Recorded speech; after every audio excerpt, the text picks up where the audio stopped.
This is Fresh Air. I'm Terry Gross. When my guest Bart Ehrman was a young evangelical Christian, he wanted to know how God became a man. But now, as an agnostic and historian of early Christianity, he wants to know how a man became God. When and why did Jesus' followers start saying Jesus is God, and what did they mean by that? Ehrman's new book is called How Jesus Became God, The Exaltation of a Jewish Preacher from Galilee. Ehrman is the author of several popular books about early Christianity, including Misquoting Jesus and Jesus Interrupted. He's a distinguished professor of religious studies at the University of North Carolina, Chapel Hill. Bart Ehrman, welcome back to Fresh Air. Explain the fundamental question that you're asking in your new book. Well, the question is how it is that a Jewish preacher who was predicting the imminent end of the age as he knew it and ended up being crucified for his message, how is it that we went from a crucified peasant to the second member of the Trinity? Jesus eventually comes to be seen of as God, and the book is about how that happened. Why did you want to ask that question? In my various books, I tried to deal with big issues, and I think this is the biggest issue I've ever dealt with. And the reason is that if Jesus had not been declared God by his followers would have remained a sect within Judaism, a small Jewish sect. And if that was the case, it would not have attracted a large number of Gentiles. If they hadn't attracted a large number of Gentiles, there wouldn't have been the steady rate of conversion over the first 3 centuries to Christianity. It would have been a small Jewish sect. If Christianity had not become a sizable minority in the empire, the Roman Emperor Constantine almost certainly would not have converted. But then there wouldn't have been the masses of conversions after Constantine, and Christianity would not have become the state religion of Rome. If that hadn't happened, it would never have become the dominant religious, cultural, political, social, economic force that it became, so that we wouldn't have even had the Middle Ages, the Renaissance, the Reformation, or modernity as we know it. And so this is a big question. It all hinges on this claim the early Christians had that Jesus was God. Are you saying that Christians made the claim that Jesus is God in order to grow bigger, to grow beyond being a small cult? No, I don't think they had any idea that that would happen. The earliest Christians thought that Jesus had been taken up into heaven and been made a divine being, and that he was coming back, and they thought it was going to happen very soon. So they had no idea that they were going to revolutionize Western civilization. They didn't think there was going to be a Western civilization. The end was going to come. So did Jesus' earliest followers consider him to be God? Well, what I argue in the book is that during his lifetime, Jesus himself didn't call himself God and didn't consider himself God, and that none of his disciples had any inkling at all that he was God. The way it works is that you do find Jesus calling himself God in the Gospel of John, our last Gospel. Jesus says things like, before Abraham was, I am, and I and the Father are one, and if you've seen me, you've seen the Father. These are all statements that you find only in the Gospel of John. And that's striking because we have earlier Gospels and we have the writings of Paul, and in none of them is there any indication that Jesus said such things about him. I think it's completely implausible that Matthew, Mark, and Luke would not mention that Jesus called himself God if that's what he was declaring about himself. That would be a rather important point to make. So this is not an unusual view among scholars. It's simply the view that the Gospel of John is providing a theological understanding of Jesus that is not what was historically accurate. Jesus was referred to as the King of the Jews. Did he call himself that? And what did that mean in its time? Do we know? Can we have any idea what that meant in its time? Yeah, we do know, and it actually, to be King of the Jews simply meant literally being the king over Israel. It is a very difficult question to get to what Jesus taught about himself because of the nature of our Gospels. But one thing is relatively certain, that the reason the Romans crucified Jesus was precisely because he was calling himself the King of Israel. Now, Jesus obviously was not the king, so what might he have meant by it?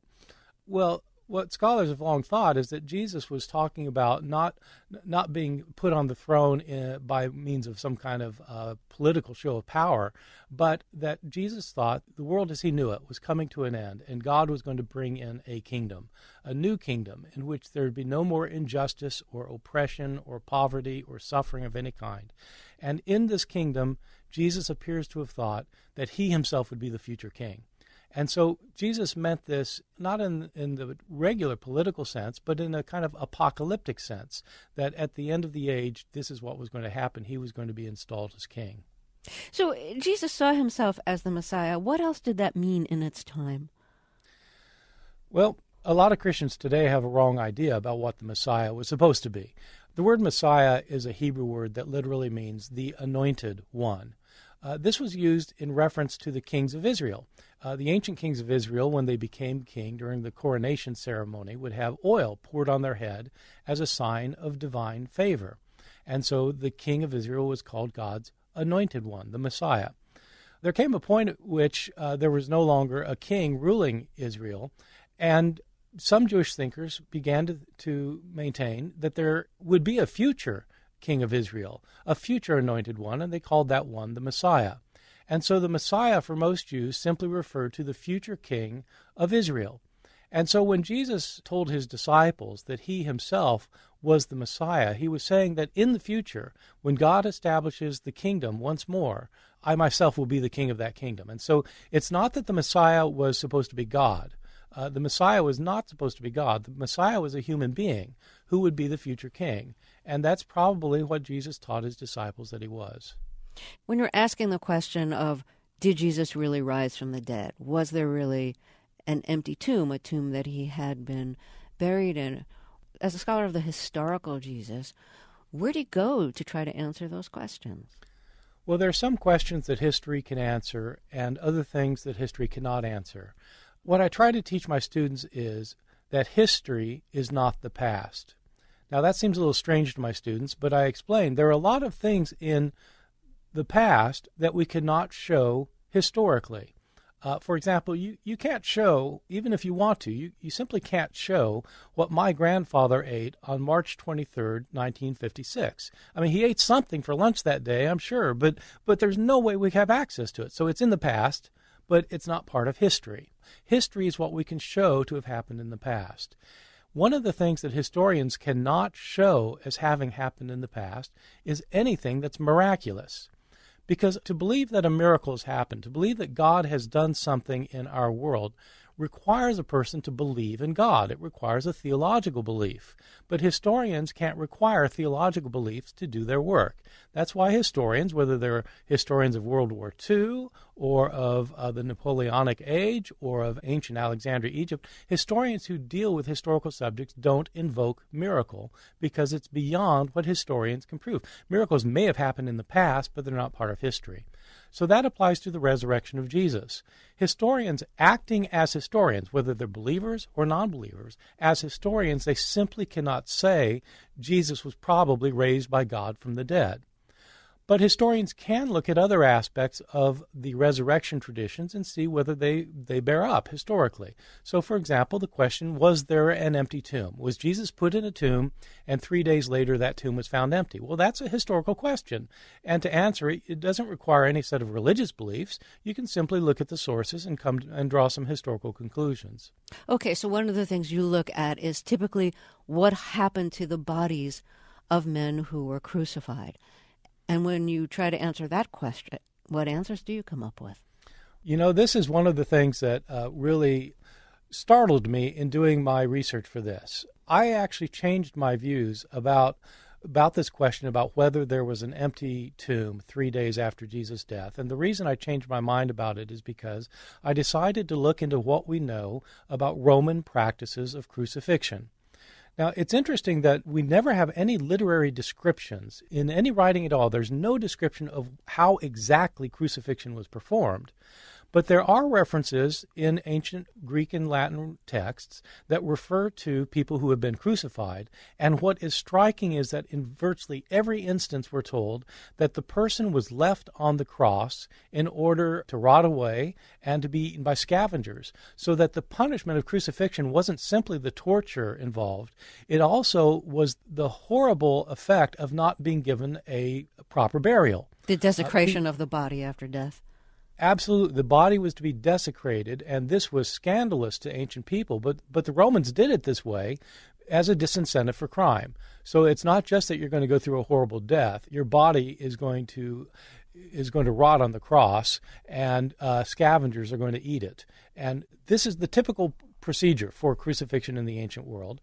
And so I ask in my book, is it likely that there was an exception in the case of Jesus? So in the Gospels, of course, Joseph of Arimathea asks for Jesus' body, and Pontius Pilate gives it to him, and then Joseph puts it in his tomb, and 3 days later that tomb is found empty. Well, I ask the question in my book, is Pilate, from what we know about him from other sources, likely to have made an exception with Jesus or with anyone else? Is Pilate likely to have said, well, okay, in this one case, we'll actually take the carcass off the cross and put it in and give him a decent burial? I think it's highly unlikely for reasons that I lay out in the book, given what we know about Pilate from other sources. What are some of the reasons you think Pilate would not have made an exception? Well, what we know about Pilate comes to us from various sources, including the Jewish historian Josephus and the philosopher from Alexandria, Egypt, named Philo. What we learn about Pilate from these sources is that Pilate was not a nice fellow. He was not concerned about the people that he ruled. He was ruthless. He was hard-hearted. He was mean-spirited.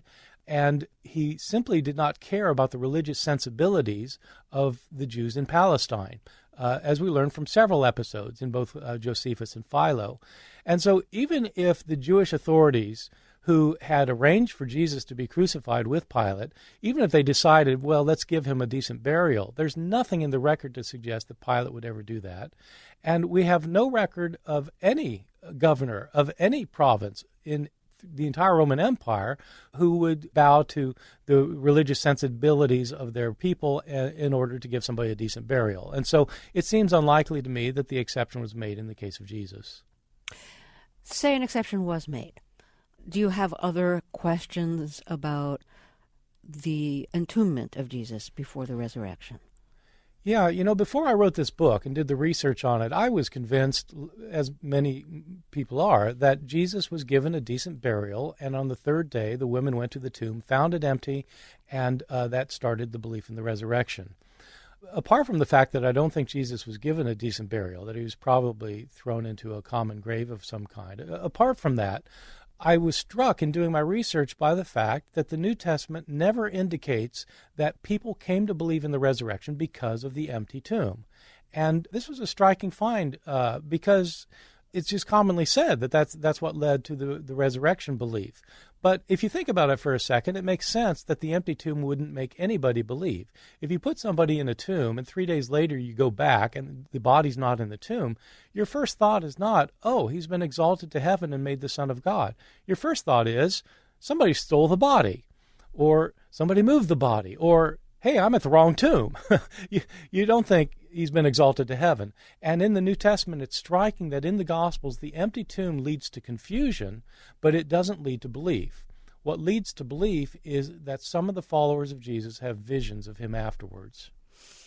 Okay, and then you question those visions. What are your questions about the visions? We know a lot about visions from modern research. It turns out that about 1 out of 8 people among us has had some kind of visionary experience in which we've seen something that wasn't really there, and we're convinced that, in fact, it was there. That's a vision. Now, the way I write my book is that I leave open the question of what caused these visions of the disciples. People who are Christian will say the reason the disciples had visions of Jesus after his death is because he was raised from the dead and he appeared to them. And so they would call these visions appearances of Jesus. Non-Christians would look at the same information and say the disciples had hallucinations. And so I got interested in this question of hallucinations and started to look into it. And it turns out that hallucinations are very common among people still today. And two of the most common kinds of hallucinations are of deceased loved ones and of revered religious figures. So in terms of deceased loved ones, sometimes somebody will have a vision of his grandmother in his bedroom a couple weeks after his grandmother dies. That happens a lot. In terms of revered religious figures, we have all sorts of documented reports of the Blessed Virgin Mary appearing to hundreds of people at one time, thousands of people at one time. And so in my chapter, I deal with these incidents of visions that we know about from the modern period and from history, and then I point out that a historian, as a historian, can certainly say that some of Jesus' followers had visions of him, and that since they had visions of him, they thought that he was no longer dead. And since they were the kinds of Jews who thought that afterlife was lived in the body, that it wasn't that your spirit lived on after your body died, but that the afterlife was a bodily existence, if they thought Jesus was alive again, they necessarily thought that he was alive again in his body. And this is then what begins the belief in Jesus' bodily resurrection.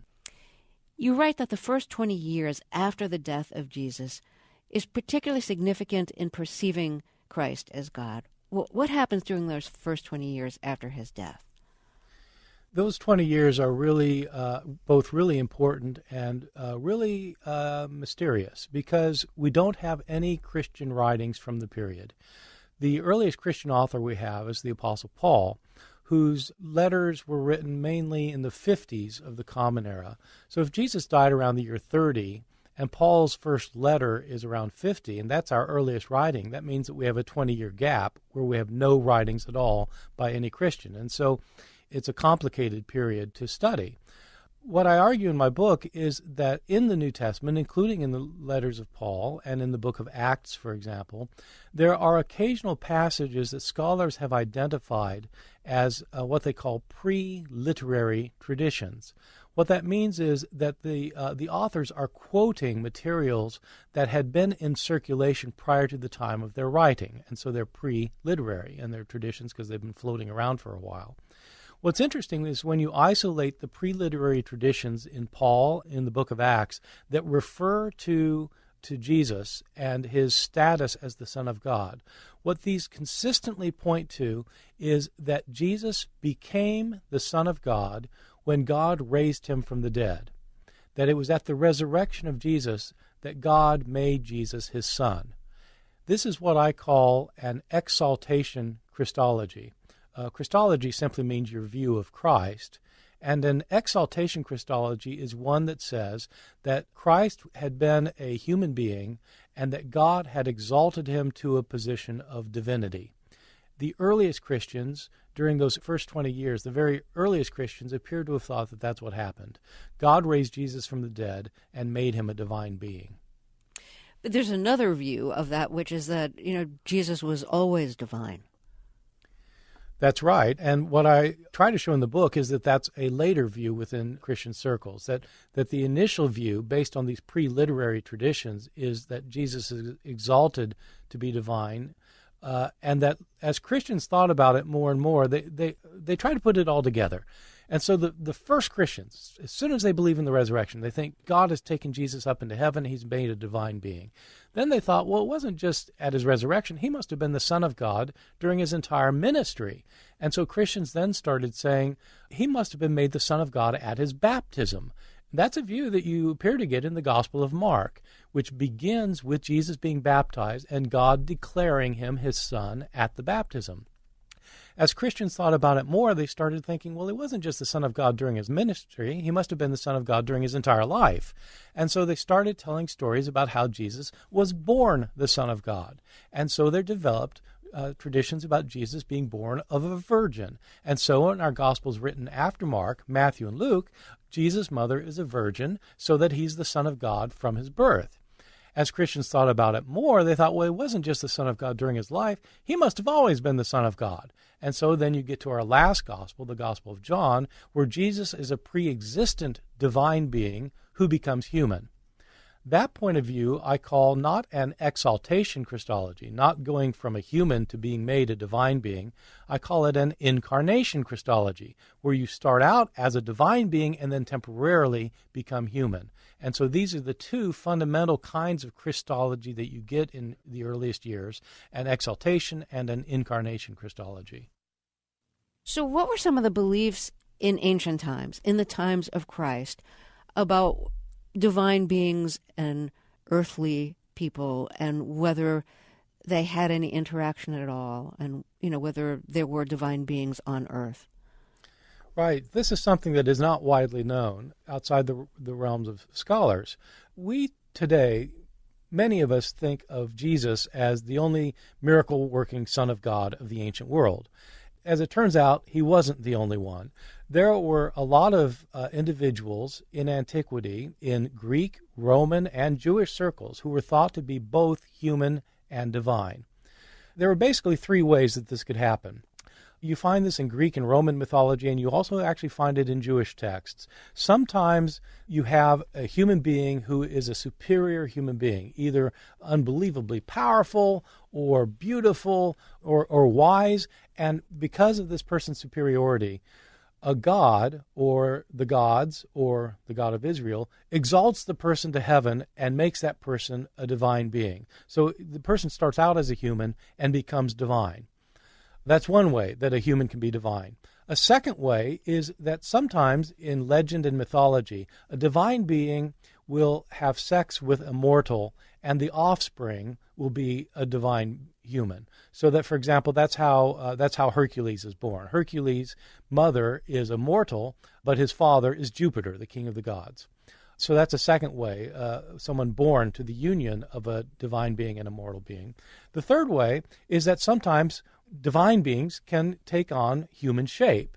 And so when Jupiter comes down to get Hercules' mother pregnant, he comes down in the form of a human.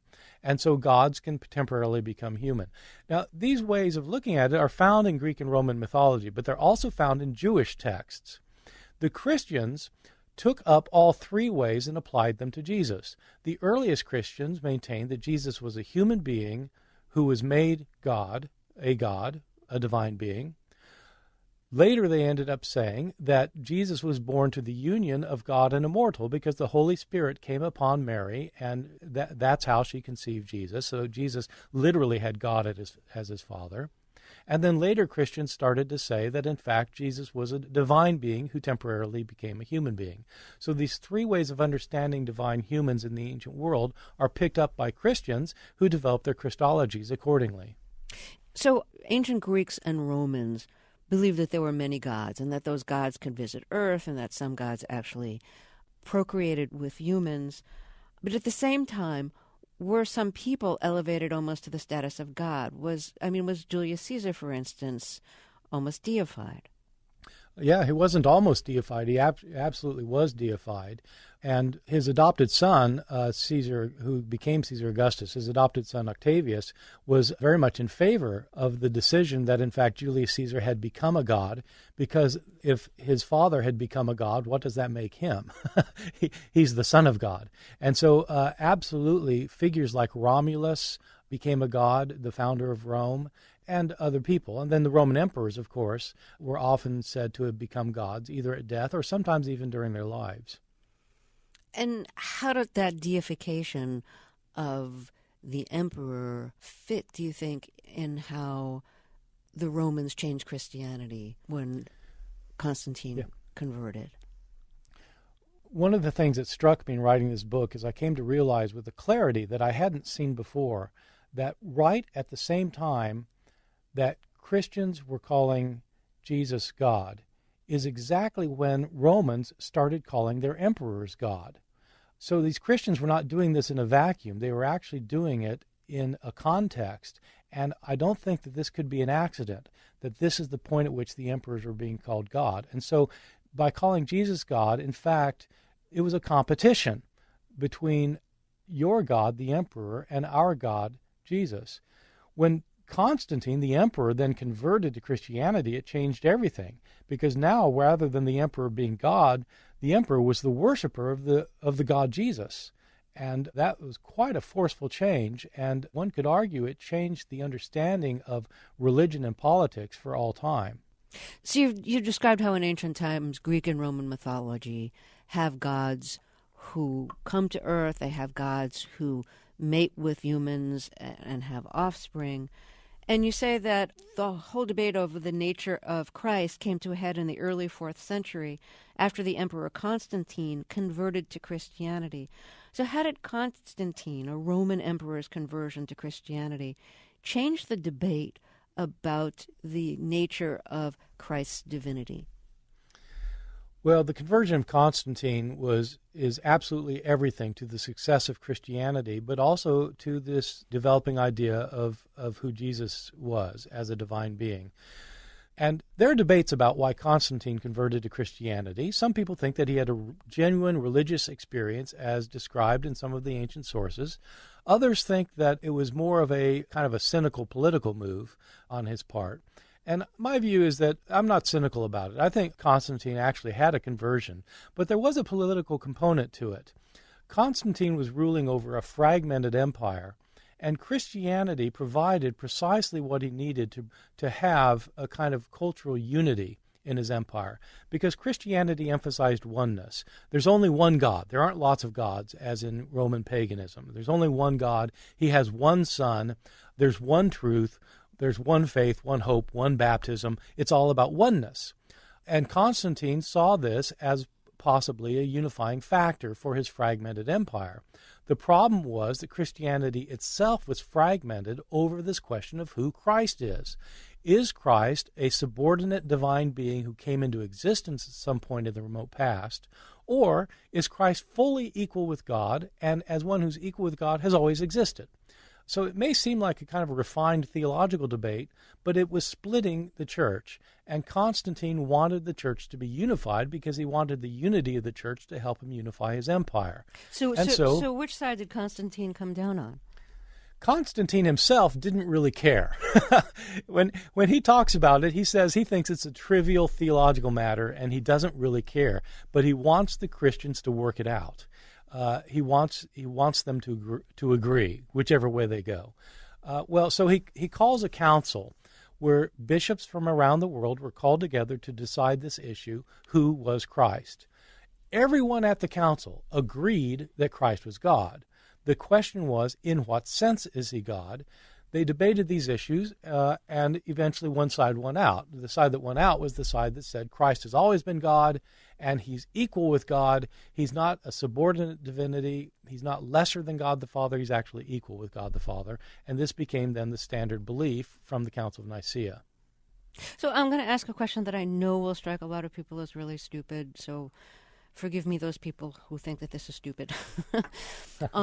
In all of these interpretations of Christ's divinity, his divinity is connected to the God of the Old Testament. So it's not a stupid question at all. It's actually the question, because Christians had a dilemma as soon as they declared that Christ was God. If Christ is God and God the Father is God, doesn't that make two gods? And when you throw the Holy Spirit into the mix, doesn't that make three gods? So aren't Christians polytheists? Well, Christians wanted to insist, no, they're monotheists. Well, if they're monotheists, then how can all three be God? So there were various ways of trying to explain this, and one of the most popular ways that I talk about it in a chapter in my book was called modalism. It's called modalism because it insisted that God existed in three modes. Just as I myself at the same time am a son and a brother and a father, but there's only one of me, well, these theologians said that's what God is like. He's manifest in three persons, but there's only one of him. So he's at the same time, he's Father, Son, and Spirit. And so he's in three modes of existence. So there's only one of him. This view was very popular. It was held by some of the early bishops of Rome, in other words, some of the early popes. But it came to be declared a heresy because it didn't emphasize enough the distinctiveness of Father, Son, and Spirit. So, for example, when Jesus in the New Testament prays to God, he's obviously not talking to himself. And so there's someone else. And so God the Father has to be distinct from God the Son. And the church fathers who argue this have all sorts of clever ways of trying to demonstrate this, one of which is, if you've got a son, that means you're the father. But if you're the father, you can't be the son to yourself. You can't both be and have a son and be one person. So this was the controversy that led to the formation of the doctrine of the Trinity. The doctrine of the Trinity says that there are three distinct persons. They are distinct. They're not the same. They're all three different persons. They are all equally God, and yet there's only one God. Now, the best theologians have always classified that as a mystery, which means that you can't understand it with your rational mind. If you think you do understand it, then you misunderstand it. But you have the three persons, all of them equally God, yet there's only one God. So I ask this especially for people who aren't Christian. What is the Holy Spirit, and where does it fit in the Trinity?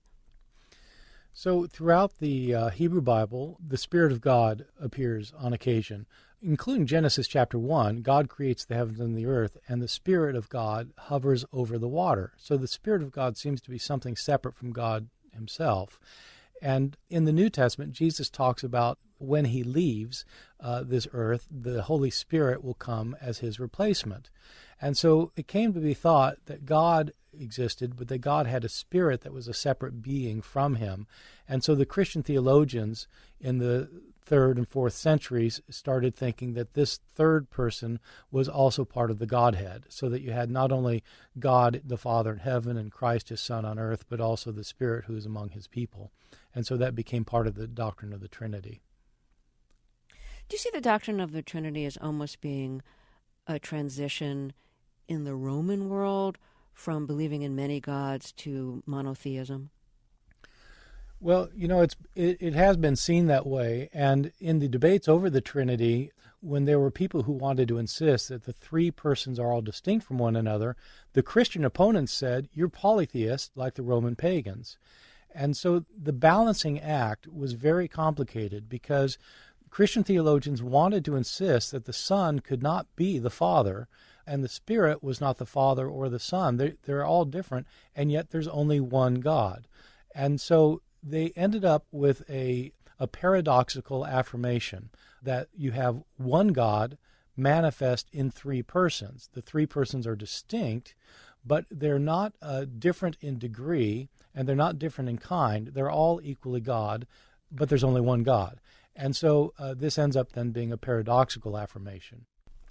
Your book, How Jesus Became God, is published to coincide with Easter, and Easter, of course, celebrates the resurrection of Jesus, something which your book challenges as not having actually happened historically. So on the one hand, you can argue the timing of this is great. It, continues a debate and a conversation at exactly the right time. On the other hand, you could say the publication of the book is timed in a very sacrilegious way because it historically challenges the fundamental, or at least a fundamental belief of Christianity. How do you feel about the book being published just in time for Easter? I think it's important to understand that in this book, I actually do not take a stand on either the question of whether Jesus was God or whether he was actually raised from the dead. I leave open both questions because those are theological questions based on religious beliefs, and I'm writing the book as a historian. I'm not allowing my religious beliefs or disbeliefs to affect how I tell the historical story of how Christology developed, how Jesus became God. And so I leave open the question of whether Jesus was raised from the dead by saying that the reason the disciples believed he was raised from the dead is because they had visions of him. Believers will say, well, that's because Jesus really appeared to them, and non-Christians will say, well, they had hallucinations. But I leave open both possibilities. The same is true with whether Jesus was God. I should say I had several of my colleagues read this book to give me suggestions about how to do it. These colleagues are all themselves Christian. They're Christian scholars. And I know one of them for sure, if you ask him, will say, is Jesus God? He'll say, yes, Jesus is God. And he doesn't disagree with anything fundamental in this book at all. So I leave open the question of whether Jesus is God and open the question of whether he was raised from the dead because I see those as theological and religious questions, whereas I'm interested in the historical questions. So I feel very good about this book being released at the time of Easter because I think these are important historical issues of importance, of course, to Christians, and especially at this time of year, but important as well to everybody who has any interest at all in Western civilization, because this ended up being one of the most important questions for the development of our form of civilization. As we've talked about before on Fresh Air, you used to be a Christian, a fundamentalist who took the Bible as literal, and now you describe yourself as agnostic. What meaning does Easter have to you? You know, I went through a number of stages as a Christian. I was, for a long time, I was a very hardcore evangelical Christian. I guess you would call me a fundamentalist. And I thought back then that you can prove the resurrection happened historically. I had all sorts of historical proofs for it happening. I came to think that I no longer could do that. And I moved from being an evangelical Christian. And for many years, I was a fairly liberal Christian. And for me, the meaning of Easter was that in Christ, God had manifested himself in this world. That Easter showed that God triumphs over evil, and that evil doesn't have the last word, God has the last word. And I still resonate with that, but I'm not a believer in God anymore. And so what is the meaning of Easter now for me?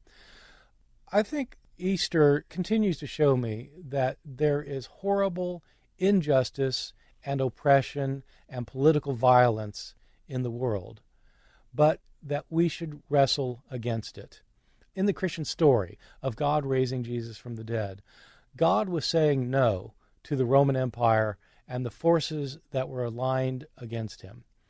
There are political forces in our world today that do horrible things, acts of injustice and oppression, creating poverty and misery and suffering, and I think we should say no to them. And so I understand the Easter story not to be a historical event, but I still think that it says something very important about how we ought to live in the world. So finally, did you see the movie Noah? I did not. Are you going to? Yes, I am going to see it. I actually enjoy watching biblical epics. I teach a course at Chapel Hill called Jesus in Scholarship and Film, where we watch a lot of Jesus movies. And I think the Jesus movies have tended to be better than the movies about the Old Testament. So don't tell me you don't like the Ten Commandments. Well, I'll tell you, it has some good moments. The parting of the Red Sea is quite spectacular. But yeah, generally I'm not a huge Charlton Heston fan. But Russell Crowe I can live with. What's your favorite of the Jesus movies? My favorite Jesus movie is one that is not widely seen, that is absolutely the best ever made. It's called Jesus of Montreal. It's fantastic. It's about a theater troupe that puts on a passion play in a Catholic cathedral in Montreal, and the events of their lives start reflecting the events of the gospel story. It's extremely clever and really, really very interesting and thought-provoking. Okay. Well, Bart Ehrman, thank you so much for talking with us. It's great to talk with you again. Well, thanks for having me. Bart Ehrman is a distinguished professor of religious studies at the University of North Carolina, Chapel Hill. His new book is called How Jesus Became God. You can read the introduction on our website, freshair.npr.org. This is Fresh Air.